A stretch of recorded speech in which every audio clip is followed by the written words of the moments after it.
Welcome to Getting Ghosted, an intuitive soul collective podcast. I'm your host, Allie Horner. Hey everyone. So we're back and we're going to talk a little bit more about the ways that spirit speaks. And we're going to talk a little bit more about what can kind of like block us from hearing what we need to hear, either when you're reading for yourself, when you are speaking to the other side on your own, or when you're getting a reading. And so I've got my guides here. I've got, Eric and Sam and Joy and the whole crew over here, and they are ready to chit chat. And I heard, let's get ready to rumble. So they're ready to chit chat. I also wanted to just mention, I will have my course on mediumship, working with spirit guides coming up, as well as covering some intuitive reading and learning how to work with your own intuition. I will be having some really, really fun ways to apply to work with the other side and work with your own intuition and spidey senses in everyday life. I'm really excited about this. I've taught this several times before. I used to have a course back in the day. I think it was like 2021, 2022-ish, that I called Everyday Intuition. I feel like it's like so much fun because it's woo-woo and it's mystical and there's some magical side of it and a spirit, fun side of it. And at the same time, it's very practical. You can apply it to everyday life because that's where it really matters. It's a good course as well for anyone that is thinking like, I'm not sure if I want to be a professional psychic or a professional medium. I just want to work on this on my own, but I want a safe group of people to do this work with. And if you think you might want to learn how to do your own readings, this is where you really want to start. You really want to start in a fun cohort of people who are working on the same things, who get get the whole spiritual woo-woo side, who can support you. We have chat groups in my courses as well, so people can get together and practice on their own time. I also do live practice sessions. You're not required to practice reading, but it'll be a lot of fun. And it's a great way to come together and get practiced and just see how all of this works. It's a good place to practice, go through the trial and error, because everyone's just learning in there. So it's going to be a lot of fun. That is going to be coming out in the fall. So if you are interested, make sure that you jump into my Patreon groups. The paid Patreon group members are going to get a significant discount on the course of like 20 to 25%. The free Patreon members are going to get a discount of 10% on the course. Okay. So if you're in one of those two, you will get a discount on the course, as well as I always give a discount usually give a discount. So just make sure you're joined up in there. That will be linked up in the show notes as well. And you can also join that through my website. It's intuitivesoulcollective.com. You can also join the wait list that I have set up on my website, intuitivesoulcollective.com. Okay. So just keep that in mind. But this will be a great course for anyone who's interested, been kind of dabbling and is ready to I want to learn how to trust my intuition, follow my intuition in everyday life, see where it's trying to lead me, see where it's trying to take me. Where are my guides trying to take me? Where is spirit trying to take me in everyday life? And we will talk about all sorts of things like grounding and boundary setting, how to maintain energy levels, clearing, channeling, changing and transmuting energy. It's going to be a lot of fun. We're going to cover a lot of really good stuff in this course. So yeah, I'm really excited. I will also have some really fun, I always do like really fun printables and workbooks and stuff like that you can take with you. There will be, like I said, some live classes and practice sessions, and also some pre-recorded classes. So that'll be a lot of fun. So make sure that you are on the wait list or in the Patreon to find out about that when it opens up in the fall. Now getting to our episode today. So how spirit speaks. This has been a lot of fun to talk about on TikTok. And every once in a while, my guides are like, hey, let's recover this because we've got new people here. And they were like, let's talk about the ways that spirit speaks that people might know. Eric's like, and then he's counting on his fingers that there's this way, there's that way, there's this. And he's like, and then let's talk about some of the ways that spirit might communicate with them that people don't realize. Okay. Because one of the number one things I think I get asked, or I would say it's up there for sure in my readings, is people are like, well, I want to know, how to talk to my guides. I want to know, I want to know how to speak with them. I want to know how to hear them. And I'm kind of like, this is interesting because everyone wants to hear them. Everyone wants to see them. And let's talk about why you might not be, what you would need to do to have that happen, and what might be kind of going on. And just so you know, if you're not hearing or seeing them, that's not a big deal. They're probably communicating with you in another way. So without further ado, let's get started. Okay, so everyone's stepping in. I've got them in a nice semicircle around me, and they're like, ha, me. I'm testing out their vocal cords, stepping up. And I have a new guide stepping through, and she said, my name is Judy, and she is doing a little curtsy, and she's got her little skirt on and her glasses. She looks very like studious, like scholarly. And she said, and she's got her hair up in like a little messy French twist type of thing with a little cardigan in. And then her shirt has one of those button-down shirts, and it's like got like a frilly, not lace, but like a frilly collar on it. It reminds me of like a doily, but not quite the same. And she said, well, it is cotton. I said, great. I said, okay, Judy, what you bringing for us from the other side? And she said, well, some of us can present ourselves just as easily as you can to each other. And she's showing me, oh my gosh, okay, she's showing me Archangel Michael, because so for me, and for some people, he shows up and he will wear a black overcoat and have dark hair, and he'll like wear slacks and a button-down shirt and all this stuff. He'll have a ring on, etc. And he has piercing blue eyes. He doesn't always show up the same way for everyone. So I'm just going to say that too, because I don't want to get too into angels today. We'll do that another day. But sometimes he shows up clear as day. So, and there was actually a time period where at one point I was like walking down the street and he appeared with me, and I was like, you know, I'm in public and like I can talk telepathically to them or listen to them or just feel their presence, but I don't, you know, like I'm not gonna like talk out loud while I'm by myself. And so one of my friends was like, who was that guy that you were walking with? He was cute. And I was like, what do you mean? And she was like, you were walking with a guy in like he had like a black overcoat on and with the collar up, and he had really dark hair. And I was like, oh my God, she saw Archangel Michael and she has no idea. So I didn't say much to her, but I was like, oh. And Judy is saying, she said, yes, this is true. This is so. There are many people who can actually see spirit clear as day. And this also depends on the spiritual quality of the being coming through from the other side. And I said, okay, so explain that more for people who don't understand, because this is a form of clairvoyance. This is like spiritual sight. And she said, so spiritual sight is essentially when you can see more of the energetic form of a being, whether that's a physical being, so seeing someone who's alive, their auric field, a trail of energy behind them, a color that they have around them, a glow. And she said, yes, or even spots of shadow around them. Those are usually signs of trapped emotion, physical illness, discord in their body, even emotions that are being held in the body. And she said, so that is a form of clairvoyance. And she said, but what many people don't realize is you can sometimes see spirits clear as day, and then other times not see any for long periods of time. Sometimes they show up as orbs, bright lights, sometimes as energetic imprints. And you can see an imprint and confuse it for a spirit, but it's not a spirit. It's just an energetic imprint. Okay. There's a big difference. And she said, yes, indeed. It's almost like seeing someone's shadow and saying, but that's them. And it's like, no, that's just their shadow. That's what an energetic imprint is. This is what we see when people think about a house as being haunted. Okay. It's not the spirit themselves there. They are not there anymore. They might come through and be like, oh, well, that's just where I had a night terror. Don't even worry about that. That can be cleared pretty easily. Sorry. Didn't mean to leave that behind. And she's like, yes, indeed. And she's kind of laughing. And she said, but a lot of people, they see the shadow and they think it's the being, but it's not. And she said, there are no negative spirits. Spirits essentially come up into higher vibrational frequency, into angelic energy. And this is something we've explained a whole bunch on this podcast. So I don't want to get into the weeds.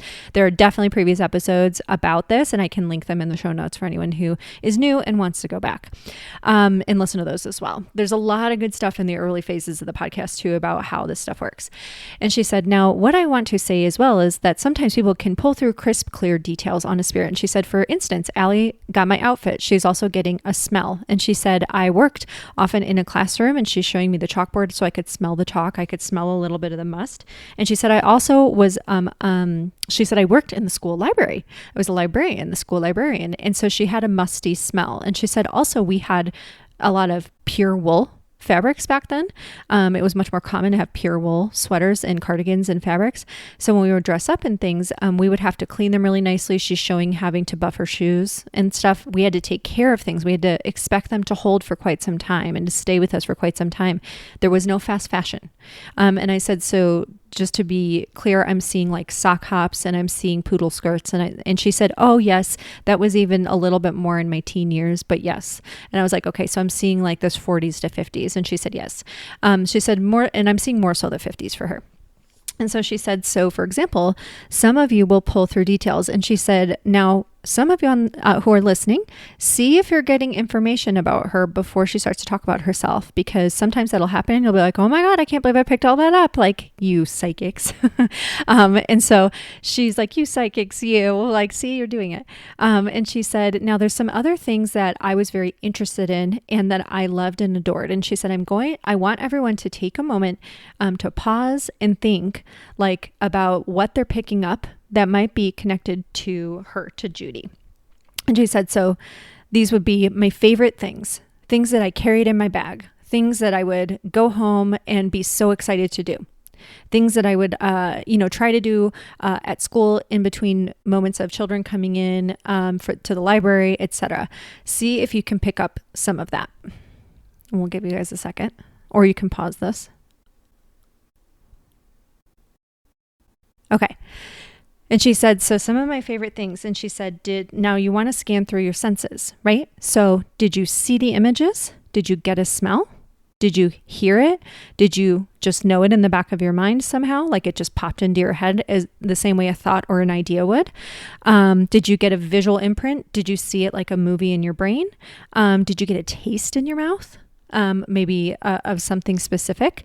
Or were you told something by a voice? Did a voice, even a soundless voice, say something to you? Or did you hear something? Okay. And she said, would you like me to know or like to know what the thing was? And I said, yes. And she said, now for everyone, take one more moment to tune in. Pause if you need to, because we're going to say what her favorite things were in a second. Okay, ready, go. Okay. So she said, my favorite book was Gone with the Wind. And she said, I loved Judy Garland. And she's saying, I loved her singing. And I would try to mimic her singing when I was at home alone. And I would even try on a beautiful redder lipstick when I was home alone. And she is showing me as well. She said, try to pick up on a fruit, a food. And she said, I already gave you a hint, but a fruit, wink, or a food that would have been my favorite food that I would have brought every day to school. Okay, you guys got it? Now pay attention to how it came through for you, what form it came through in. Again, which of your senses activated, could be more than one. Could have been just a knowing or a hint in your mind. Okay, and she said, I was a big fan of a juicy red apple. And she said, but I didn't just like a juicy red apple. I loved going to my grandpa's apple farm and picking the apples myself. I liked feeling them. I liked sitting in the trees. I would bring a good book. I would bring a blanket, a picnic basket. I would sit down. I loved it. I would stay out there as late as I could until they would call me in when I was little. And she said, and I loved apple squares and apple slices and apple pies. And I loved candied apples, and I loved fresh baked. She's showing me apples baked with cinnamon and a little bit of brown sugar in the pan. And she said, oh, and a little hint is add a little bit of apple cider vinegar to it. I was like, love it. Tell us more. And she said, so I loved a juicy apple. And she said, now for Allie, she said, Allie here got the red apple in her mind, and then she got the taste and the smell ever so slightly in her nose, but the taste came through first. And I was like, yes. And then I got a bunch of clips and images of her and the apple orchard and her pulling the apple out of her bag, right? And almost could like feel that it would be like crisp and cold. Like that really, like you're like, ooh, I just love it. And this was like a decent sized red apple. And she said, oh yes, red, never green. I was like, got it. And she said, but there's one thing I detested that has to do with apples, and see if you guys can pick up what it is. Take a moment, close your eyes, activate all of your senses. What is it that she didn't like that has to do with apples. Okay, ready? She said, I did not like artificial apple flavoring. So, like things like candies and stuff like that, where they artificially flavored it with apple. She said, I hated it. I detested it. It was almost like, she said it was like she just would like, she's showing a sucker where she's like, ugh, like a little candy where she's like, ooh, like taking it out of her mouth, like absolutely not, or spitting it out in a napkin. And she said, oh yes, spitting out in a napkin is more proper. And she said that's the right way to do it. And she said, I often used to get upset with children because they would put gum under, they would stick gum under the desk or under the table. And she said, I would pull them over and I would say, she's showing like kind of grabbing at their sweater a little bit. She just said I didn't physically like harm them. I would just kind of like pull on their sweater a little bit and be like, come and clean that up. And she said, and sometimes children back then had to do a little detention and they would have to scrape gum off the underside of desks. And I was like, I thought that was just like a myth, like a threat that they used to do back in the day. She would go, like something, I don't know. I just always thought people were exaggerating. She goes, oh no, they really had to do that. And she said, I wasn't a fan of physical punishment. That was still allowed back in the day. Some kids got their hands slapped with rulers or things like that, or a rubber band snap. And she was like, I did not think that was right, but I did make them scrape gum off the bottom of the desks if I saw them putting gum under it. And she's saying one time a boy put gum in a little girl's hair and her hair had to be cut into like almost, and it was a lot of hair. And she said that boy had to scrape gum off the undersides of desks for like, she said like 7 weeks or something like that. That was his like detention. She said, wouldn't you know it, he never brought gum to school again. I was like, okay. Cause I was like, I can only imagine they probably weren't allowed to chew gum. And she goes, oh no gum allowed in school. So, and she was showing gum on the bottom of shoes, like things like that. And she said, but children, they'd try to sneak it. They would try to sneak it in. Now, the other thing that she's saying is she said, so there's many ways, as you can all see, if you were paying attention, there are many different ways that information can come through from the other side. So you might hear information, which is very uncommon for like a lot of, I think you guys need to understand clairaudience is hearing sounds, physically hearing a voice or a sound, right? So I want you to pay attention to, when you get the sense of, for example, she was talking about Judy Garland and Gone with the Wind. Okay, so with Gone with the Wind, Judy Garland singing, did you actually hear singing? Or did you just see Judy Garland and go, oh, I know some songs that she sang? Or did you hear her singing? If you heard her singing, if you heard the imprint of the sound, what you were hearing is her reference, her memory of Judy Garland singing, because it's coming from that spirit, right? So that's a form of clairaudience, hearing music, hearing even movie lines. We talked about this on TikTok recently, so go check that out too if you want some more. Hearing the voice, right? Hearing, you could hear sounds like things that would have been in the room. So for example, when she was referencing the guns, like the kids having to scrape gum off of the bottom of the desks or clean the desks and stuff, I was literally hearing the scraping in my head. Okay. And hearing the legs of the desks moving as they were trying to clean them. So that's clairaudience, right? It can be really little things, like things that would have been in the room at the same time from this person's memories that they're drawing forward for you. Okay. So and it's kind of fun, right? Clairaudience, she said, you can also hear. So some people, when they go into spaces that hold a lot of memory, you might hear clips of conversations that happened in those places years ago. You might hear, for example, there's a famously haunted place, which I don't want to say too much about because I'm going to do a little series on fun things around my area in Denver and stuff like that. I don't really particularly believe in hauntings and negative entities, but I do love local like lore and stuff like that, and energy and talking to ghosts and stuff like that. So anyway, so there is a place here where there's famously a lot of people, even people who don't believe in this stuff, have heard a baby crying in it, and they were the only person staying there. It's a really famous inn here in Denver. And she said that's a form of clairaudience, but that's not you hearing the spirit of the baby, right? Because a spirit baby would have no reason to cry anymore. What you're hearing is the memory, the imprint that would have happened in that hotel or that inn or that, at the time it was a house. when that happened. And she said, so do you guys see the difference? Like, we want you to remember clairaudience can come in many forms. And so you need to be discerning about what you're picking up. You might have also gotten a little bit of taste at some points when we were talking about tuning in, and you might have also gotten a little bit of smell. Okay. You might have just had a knowing. You might have had a feeling. Maybe you could almost feel cold on your hand, like the cold of the apple that I mentioned. Maybe you had a sense or of an energy, a vibration, a feeling in your body that's connected to her, because some people are big clairsentient feelers, right? Maybe you could feel the cold of her, like walking outside really briskly with her bag, right? And her books over her chest. Maybe you got the feeling of the warm sun on her skin as she sat in the apple orchard when that part came up. Maybe you got a feeling of like a breath of fresh air in your chest or in your body, a feeling of lightness when she talked about picking the apples off of the trees. Really, really think about, what did I feel? What did I sense? What did I hear? What did I smell? What did I see? Did I even get a little bit of psychic touch moving in there, right? So like psychic touch is usually when you touch an object and pick up information off of it.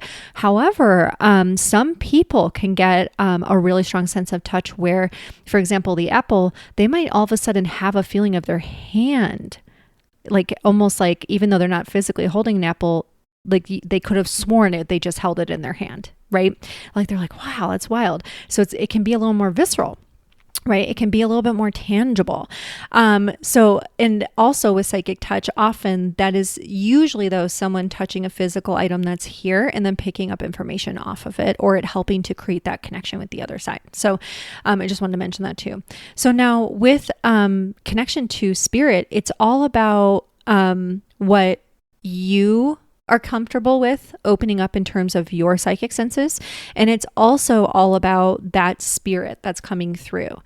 So for her, because for example, like she loved certain smells and she loved apples and she loved the apple pie and she loved being a librarian. And so she's showing, the eraser and the chalkboard and, getting to set up some of the classrooms and help with things. These are like nostalgic things for her. She said these were some of the best years of my life and she loved what she did. The smell of the old books, getting to hold them in her hands. These were cherished things, stamping the little slips that went into the books. Like I could smell all of this. I could hear it. I could feel it. Right. And so you just want to pay attention to all of your six senses going on with that spirit. And then in addition, you can start to say, okay, is there a message you want to bring through for me or for someone else at this point in time? Is there something you want to guide me to do? Something you want to guide me to see? Some way you're trying to help me, a message that you have that you want to bring through for myself or anyone else. And it's up to you if you want to go that far. But when you're practicing mediumship, that's usually the next step. Okay. And so what I also recommend too is noticing for yourself, like, how do I work best? Everyone has all of the clairs. There is no, you only have one clair or the other. You can have stronger clairs at different points in time. And a lot of people, my dominant clair forever when I was growing up was clairvoyance. Really, really dominant. I was also extraordinarily, I had really strong intuition. So just knowing things. I also had a really strong feeling. I could pick up other people's feelings like crazy. I was like a sponge. I had no idea what was going on, but I did know wow, this person really feels bad, or that person has a physical thing going on, or that person, blah, blah, blah, because I would pick it up. Or this person's saying they're fine, but I'm fine. No, I'm fine. They're not fine. I would know because I could literally feel it in my body. And I knew exactly what was upsetting them. It wasn't just that I would feel how upset they were. It's that I knew exactly why they felt that way and what they were actually thinking. So very, very, very clairvoyant, very clairsentient. And with everything though, I also had a lot of smell. I didn't understand that one of the first signs of psychic smell is having a really strong a really strong sense of normal smell. And I mentioned this in previous episodes, but I could smell when my brother was sick. And no one else would be able to smell anything on him until he got really sick. But that my mom actually would be like, oh, you can smell it on his breath. Every time I would say Mom, my brother's breath it's really weird. It's really bad. My mom would take him straight to the doctor because she knew he's getting strep again. And because Allie always smells it first. And everyone else would be like, I don't smell anything. And I'd be like, Mom, you can't smell that? Like, you can't smell? Like, I'd be like, and I felt like, and this isn't a dig on him, but it's actually like, this is also how dogs work when they smell cancer and stuff like that. And so like that extrasensory smell is really important, right? It can be really helpful at times. It can tell us like, hey, this person's getting sick before they have a lot of other symptoms. And sometimes kids like try to hide symptoms, especially around holidays and stuff. I could also smell like from a block or two away, like if we left the gas stove on, my mom would literally be like, okay, I'm parking back here. And then she would run in and go, oh my God. Yeah. The stove was on and the flame was off and we must have bumped the knob or something like that. And so I could smell when lunch meat had gone bad before anyone else. I would be like, oh, you don't smell that? And everyone else would be like, no, it's fine. And I mean, lunch meat gets a smell. I don't care what anyone else says. It gets a smell when it's gone bad, but I would be able to smell it way out ahead. And I'd be like, absolutely not. Can't even go near it. And that is also, a sign that someone is going to have psychic smell as well. So that's just like, an extra smell sensitivity, but often people who have that have higher psychic smell as well. Okay. I used to have really strong sense of smell, like to the point where I would get sick, like driving in the car. I lived in Chicagoland area. Always, they were always doing road construction. It would make me intensely car sick, whereas other people could kind of tolerate it. But I had such a strong sense of smell, it would really, really, really bother me. Now, these days, I would say like my psychic smell is a little stronger than my normal smell, which is good. But I do want everyone to know that is can be a sign that you're going to have psychic smell, and that might be a more prominent one for you. Now, sometimes spirit smells can be fun and funky, and sometimes they can be more tender and nostalgic, right? So think like she was doing the chalkboard and the old books and the apple and the cinnamon from the pies and the cooking the apples. And then, just last week I was talking about spirit smells and in my video series, and I wasn't even thinking about it at this point in time. I had just showered, came and sat on my little daybed / sofa that I have in my living room and sat down ready to relax. Whiff of BO right up the nose. I was like, what on earth is that? And I'm smelling myself because I'm like, I washed my armpits, right? I was like, did I miss a spot? I can't believe I did that. And I was like, no way. But I was like, no, I smell good. I smell nice. Like I got the loofah. I did a good job. Like, and so I was sitting there and I was like, what the hell? And all of a sudden I saw Sam pop in my head, and he literally had his shirt off and he had his arm up and a hairy armpit. And I saw it coming up close to my face and I was like, oh, no, thank you. No, thank you, Spirit Guide Sam. And it was a memory of his that he was trying to show me. When he said, when we were working out on the ranch, he said, it was like just me and the boys, me and the fellas. And he said, Shay, fellas. No, not like that. But he was like, what would happen is we would like joke around with each other, just like a bunch of guys, and we would like, take our shirts off. We'd be getting hot. And he said like, we would kind of joke around with each other, and we would joke about some of the people not doing as much work as others. And so we'd be like, no, prove it. Like, you're not even smelly. I can't even smell you. You didn't work hard enough. Stuff like that. And so they would literally like try to torture each other, like putting their armpits in each other's faces. Like I said, they were young men. So boys actually. So it makes a little bit more sense when you think about it that way. And so anyhow, that was like one of the spirit smells coming in, and it felt like it filled my nostrils. Like it's more like the bridge of my nose is the best way I can describe it. Like it's like in my nose and brain at the same time, and it's really strong, sits there for a split second, and then it's totally gone, and there's nowhere it could have come from. That's how you know it's a spirit smell, where you're like, there's no way that could have come from there. But I wanted people to know that it's not always like, people always think of a spirit smell as like a perfume or a baked good or, a cologne, an aftershave, a Christmas candle, cinnamon, like the little like lemon bundt cake that they used to make. And it's like, yeah, that can be it. Roses is a big one. A lot of women from, previous generations, florals, roses, things like that, a lot of them couldn't work or weren't allowed to work. And so what did they do? They baked, they cooked, and they tended garden and, tended to their gardens and things like that. And, they got dressed up, they wore their perfumes, and they got in their Sunday best or whatever. So a lot of their scents and smells can be connected to things like that. However, with Judy, I got the scent of, again, what was unique to her is more the old book smell, the smell of the library, a little bit of a musty smell. Again, like the wool sweater, right? That she would try to keep clean otherwise, because you couldn't just like wash that, right? It would shrink up. She, again, like her shoe polish, I got the scent of the eraser and the chalk. So different types of smells can definitely come in. Sometimes there's funny smells. So Eric does a stinky sock smell for a lot of people. So if you've been wondering where a weird, funky smell is coming from and you listen to my podcast, you might have Eric around. And he also, every once in a while, big whiff of reefer, like in it. Remember, it'll not have a logical place that it could come from. If it's a spirit smell, it'll be right up in the bridge of your nose. It'll be like, and he goes, the good shit. He's like, the good shit, not the sour ass shit that they sell nowadays. And I'm like, I know exactly what you mean. It does.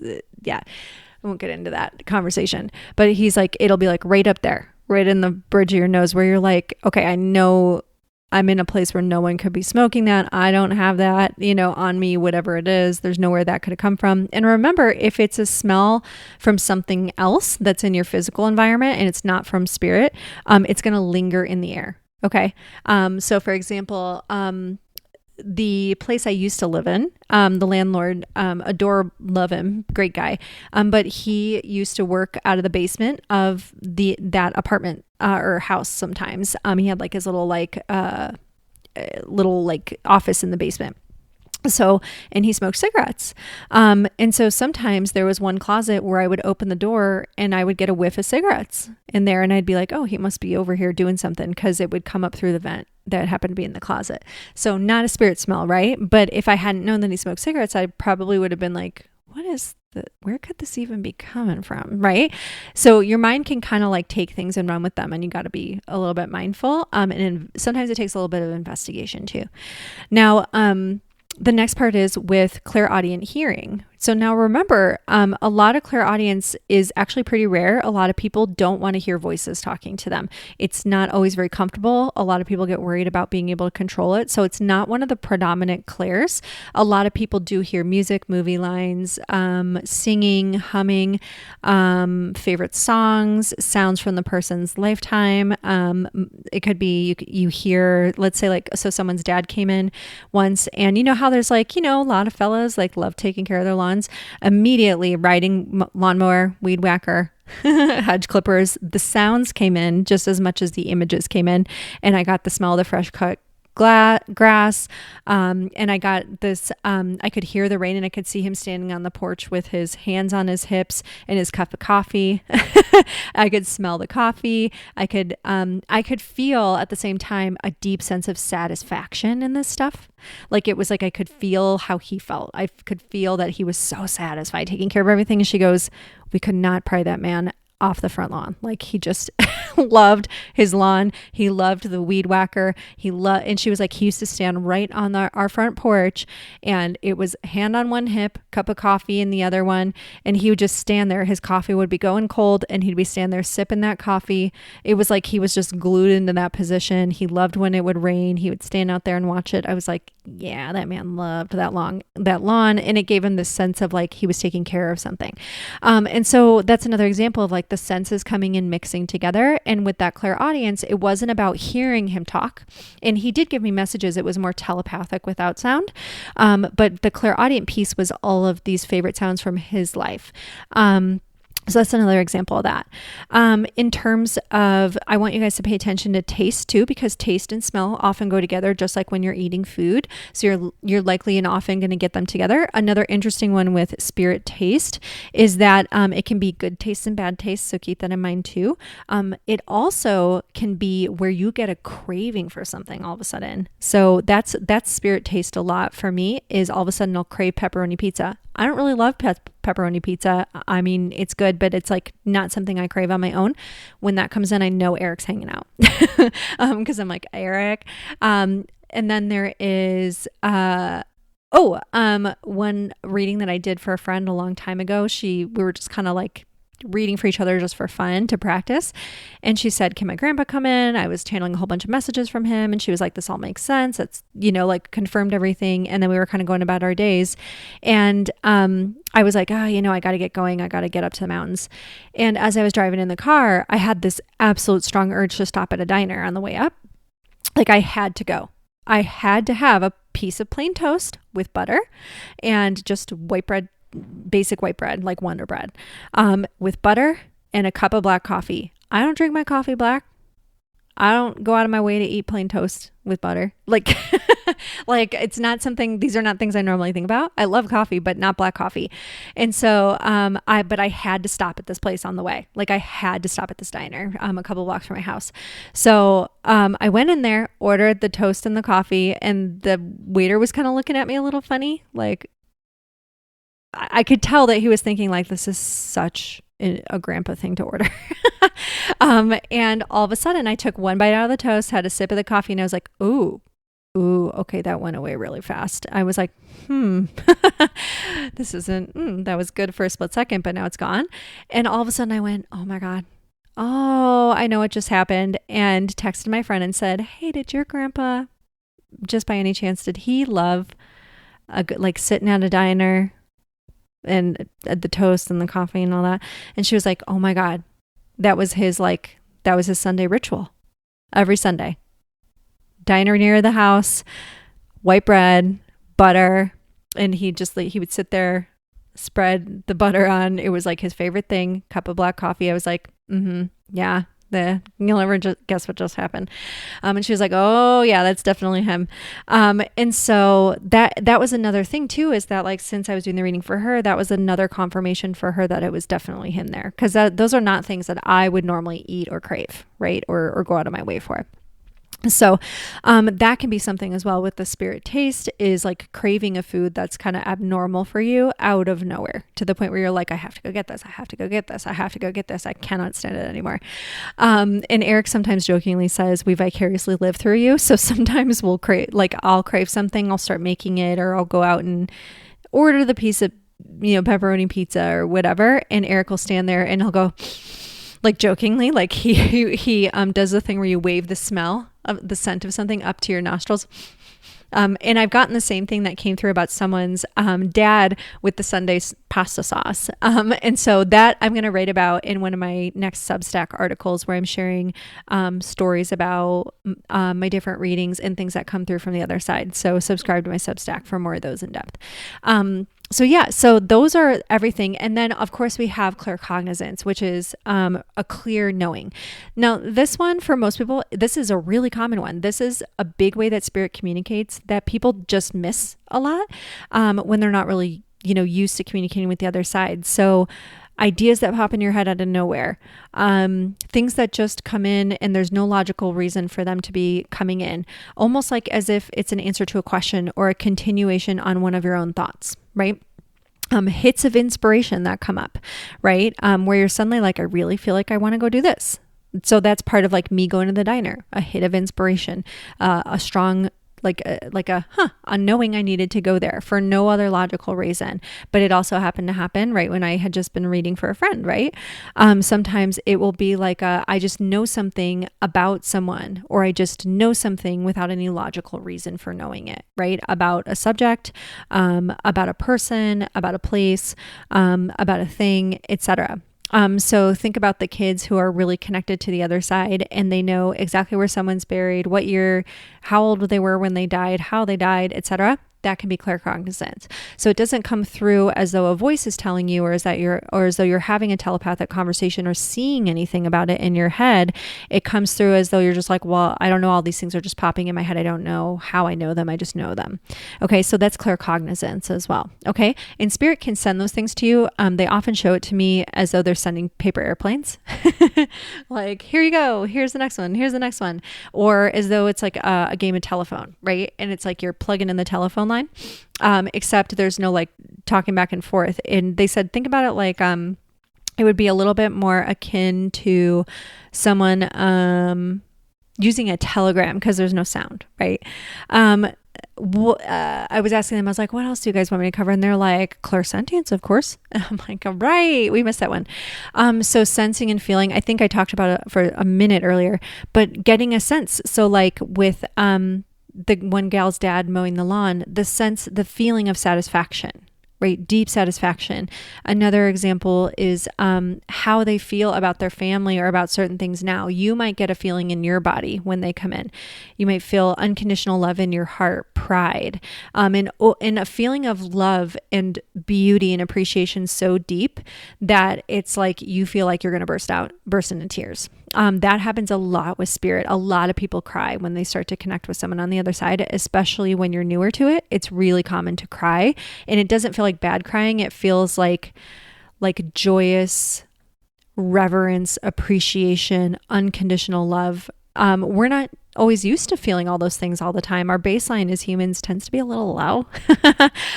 So for what we feel in terms of everyday appreciation and satisfaction. So when you call in loved ones from the other side, your own or other people's, you likely will pick up on those spiritual feelings. That is often how you know you're connecting to spirit, is a feeling of overwhelming peace, like you're being held, cocooned, protected, that again, unconditional love. Often they feel almost like a joyousness. They have literally told me before, we exist in ecstasy and bliss beyond what humans can imagine, besides outside of humans using certain substances, which again can't even come close to what spirit is experiencing. And they said that is why for so many of you, it can be very overwhelming emotionally when you first connect with us on the other side, because it pushes a lot of your denser emotions to the surface, and then you feel our bright, light emotions or energy. It's more like their energy. To us, it feels like an emotion. To them, it's just their energy signatures now that they're in spirit and free of the denser, heavier things. So for us, it's like... right? They said it's very difficult to describe. It's 10 times more intense than anything we normally experience, right? Now, one of the other things they said is, now keep in mind with clairsentience, again, you can feel energy imprints. That is not the spirit themselves. So for example, if someone, lived in a certain environment or inhabited a certain environment and let's say they felt angry a lot in that environment, right? Maybe they went through a lot. They were a teenager. They were really up and down, and they were really sad sometimes, really happy at others, disappointed. They would slam things on their desk. There was a lot of anger, right? And then let's say then they move away and they go to college and their life gets a lot better and yada yada. But then someone moves into their house, 50 years later, moves into their childhood home. Well. And let's say that person, who used to live there, they pass away, live a full life and pass away. And then there's someone who moves into their childhood home and they're staying in the kids, where the teen was when they were a teenager, their old bedroom. Well, maybe that person starts to pick up on this up and down feeling. I feel sad. I feel happy. All of a sudden I'm feeling more angry. I don't understand. This isn't like me. They don't feel that way all the time. They just feel that way when they're in the room sometimes. And then they start to think, what if there's an angry spirit here? What if that's that person who used to live there who's passed? They feel great in spirit, but the energy and the emotions that they felt when they were alive might still have a little bit of an imprint on that room. And the person who's staying there may just be more sensitive clairsentiently. They also may be a touch-based sensitive. So meaning like when they're in the physical space, when they're touching the physical walls, they're on the physical floor that the other person, walked around on and stood on and laid on or sat on, they might feel a little bit more, right? They're a little more connected to a physical space. Also, if you're in human design, if you're a reflector, you're going to be a little bit more likely to pick up on things in physical spaces as well. So keep in mind too, there are ways to deal with that. We'll talk about that in a future episode. But this is not the spirit themselves that you're feeling, unless it's light, peaceful, held, unconditional love, appreciation. That's more spirit's energy. The up and down, the anger, dread, whatever, fear, energetic imprint, or picking up on other people who are alive. So people who are clairsentient can also pick up on other people that are living still. Okay. And again, they might confuse that. They can pick up on people's memories too. And that doesn't mean that that spirit is still in those memories, that they still have those emotional ups and downs and whatever. That spirit might just be showing you, hey, here's a memory of something in my life that would connect you or the sitter to me and give them validation of, yes, I know that they went through that. Yes, I remember that too. Okay. And so, but you might feel it. You might feel it in your body for a split second. Another clairsentient thing that can be a little uncomfy, and I ask my team and the other side not to bring this through when I'm in readings, is picking up on how someone passed. That's a lot for a medium to experience. And when I did not know any better when I was younger, I didn't know that I was connecting to the other side. I thought I just had a big imagination. I was picking up on people who died, and I was picking up on how they died.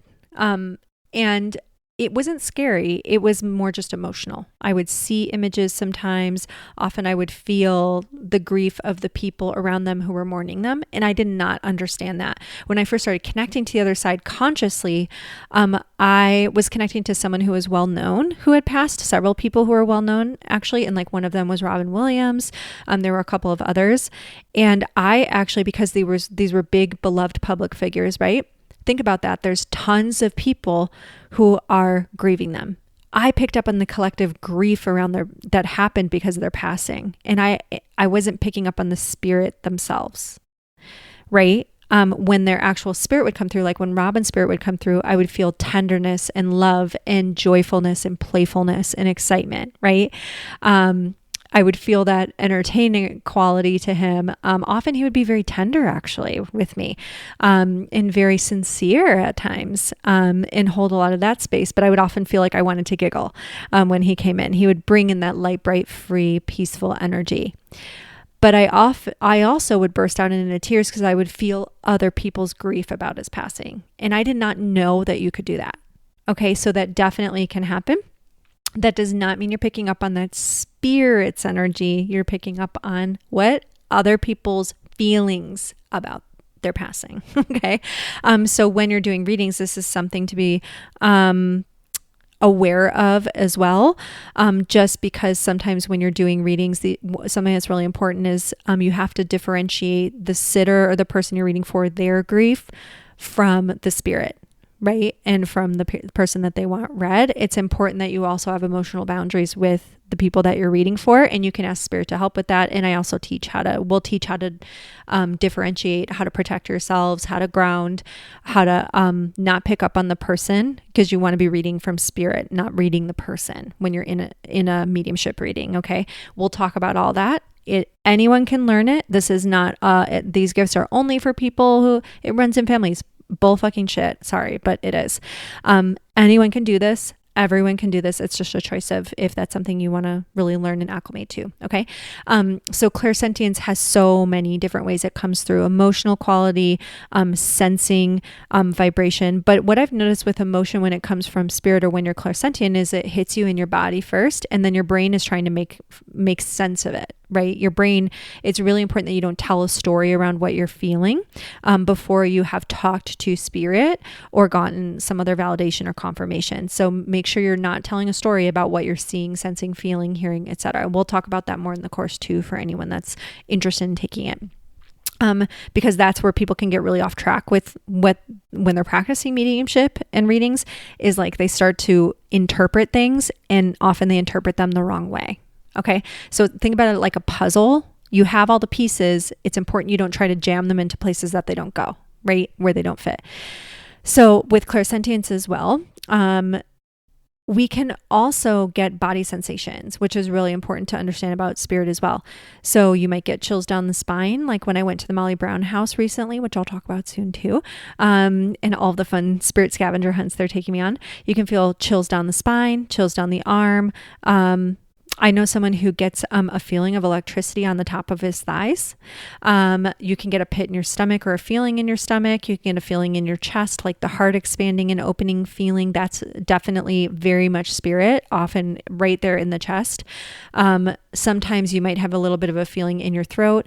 If you're picking up on something to do with how they passed, you might get a physical sensation in your body. Again, I ask my guides and team not to do that. So for example, someone who came through with a heart attack, I saw him open his shirt, and I saw an image of the scar where they had tried to, they'd done surgery on him and he had recovered, and then he had another heart attack soon afterward. So he was showing me that, and they said, and his loved one confirmed, like, yes, he had a prior heart attack. He had open heart surgery. He had a huge scar. And yes, then he did end up dying from another heart attack not long after that. And so I had a feeling of pressure in my chest, like squeeze really hard. And I went, ooh, I don't love that. Now, however, there can be a good heart thing that happens. It's called a heart squeeze in a different way. This often can be from spirit, but usually more so from like angelics. And it feels like someone is like giving you laughter injected right into your heart. I don't know how to describe it another way. Laughter and love. It's like a heart hug, heart squeeze.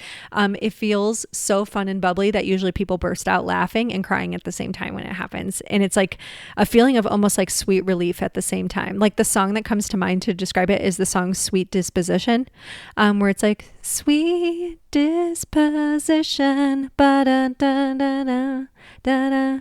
Da-da, ba-da-da-da-da-da. That song. It feels like that. And as I started singing, I got spirit chills all down my arms. Okay. And sometimes you'll literally get chills or a tickling feeling where you're like, woo, like that. Someone that does that a lot actually is Brittany Bento. If you guys haven't seen her, she does it all the time in her videos. And people are like, what is that? And I'm like, she's getting spirit chills. It's really hard to describe. It feels literally like your whole body's going, like that. And it actually feels really good. And it can feel like excitement bubbling up, almost like how little kids are when they're excited. That's what it reminds me of. You can also get a feeling of like, so for example, when I'm really not supposed to do something, I will literally feel like they're putting their hands on my shoulders. And it'll feel like I have heaviness going over me, like someone's sitting on me. And it's literally like they're trying to tell you something. If I need to meditate or tune in, I will feel that feeling of almost like again, it does not feel bad. It's more like, heaviness, not in an emotional heaviness way, heavy as in, whew, I just feel like I need to lay down. Whew, I feel like I can't get up right now. That does not bother me because it doesn't feel bad. It feels more like, hey, pause, tune in. Hey, pause, don't get in the car right now. We're trying to keep you from getting in a fender bender. Hey, pause, we want you not to react to that text yet. Hey, pause. So it's a good thing every single time. Okay. Hey, pause. Like you're going to get lightheaded if you stand up too soon after meditating. Hey, pause. It's a pause feeling. Once they actually did this, and I think I mentioned this in a previous podcast episode, and it was because I needed to not go on a road trip. Like we were going to leave that day. And then it turned out there were earthquakes all over where we were going to be driving through. Not good. Not good. And so they were like, hey, pause, like leave in a day or two. Right. And so I've had this feeling before too, when plans weren't going to work out. And it literally feels like you're going to walk through a brick wall. That can be spirit as well. They're giving you a no signal. Sometimes a no signal can be like your body pushes backwards. So lots of people play with yes, no responses too. Where one of my friends was like, when it's a yes response, I will literally get like, it feels like a spirit's poking me in the back and pushing my body forward for a yes. Right. It kind of depends on the person too. You want to be really mindful with somatic stuff like that too, just because a lot of us have a lot of different, somatic responses to stuff. So be mindful when you're doing somatic stuff. But chills and, some people get a feeling of a little like cold on their cheek, and that like my great aunt kisses me on the cheek sometimes, or gives me a little peck on the cheek, because when we would give hugs, she would often press like the sides of her lips and her cheek to my cheek when I was little. So that's like one of the symbols from her is like a little bit of cold, and her hands were always cold. And she, like I would always have that little cold sensation. So that's always a sign that it's her. are. Sometimes you might feel electricity or a chill in your hand if they hold your hand. You might feel like they're giving you an energetic hug sometimes. So just keep in mind, like that can be spirit stuff too. Another thing can be a pull from the center of your body, like you have a lasso going around you or through your middle that's pulling you to your car, pulling you to do something, pulling you to a certain place. I have literally been out on a walk and had energetically felt like someone grabbed my shoulders and spun me around and went back over. I was like, okay. There was a little free library that I had walked by and it was like, nope, come back, and looked in there and there was a book in there that ended up being one of my absolute favorite books of all time. And I don't believe it's in print anymore. So it was like, hey, grab this, because this is an important read for you right now. It's going to help you put some pieces together and it's going to be like, it's going to go out of print. I believe it's out of print. I haven't been able to find it in print anywhere anymore. So, so that was like, hey, like, whoa, stop. And that day I had felt compelled to go for a walk, like while it was snowing out, which I love to do anyways, but, it was really cold that day. And I remember thinking like, God, it's really a cold day. I don't know why I'm going on a walk, but I felt like I had to. And that's what ended up happening. So, sometimes those pulls and those nudges, those tugs can be like, hey, wait, come back. Hey, wait, we need you to go do this really quickly. Like, trust us type of thing. I also once, very recently, was doing a reading for someone and their baby that they unfortunately had lost, had come through, and he wanted me to go for a walk for his reading rather than have me sit down inside and tune in with him. He really, really, really wanted to go for a walk. And when I was walking, I literally felt him tug on my hand and it felt like it almost yanked me over to this pond area. And it was because a blue jay landed right in front of me. And I mean, we don't have blue jays by that pond ever. I've lived here for almost like over 15 years now. And so, this blue jay had landed right there and his mom went, oh my God, that's one of our signs from him. And she was like, his dad and I, we get blue jays. And I was like, oh my God, he wanted you to see that right now. And even just recounting that, even just retelling that story, I got chills down my side and my back. And so that's how it'll feel. Okay.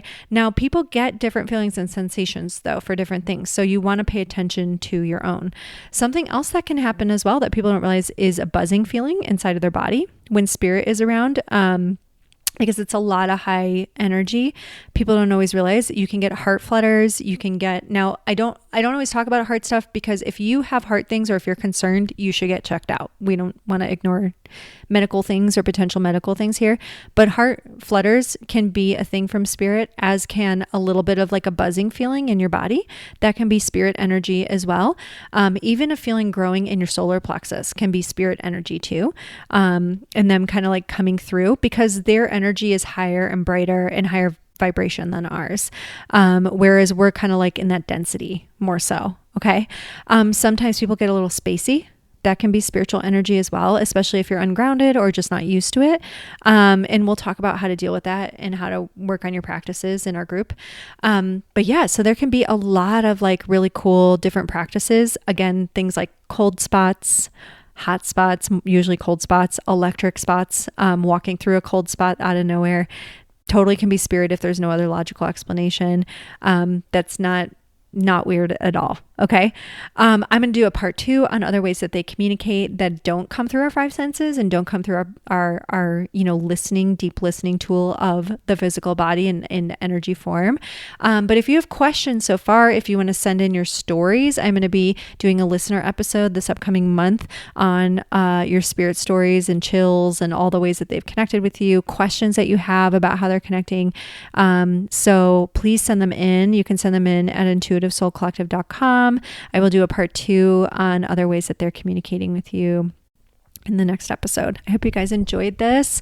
Everything like the waitlist for the course is going to be linked up in the show notes, the Patreon group, my Substack, some of the fun merch and things that I'm working on. Those will all be linked in the show notes. The merch is coming out soon, but there's waitlists and all that fun stuff. So yeah, feel free to check everything out in the show notes, get readings, etc., etc. And we'll be back next week. Thank you, everyone.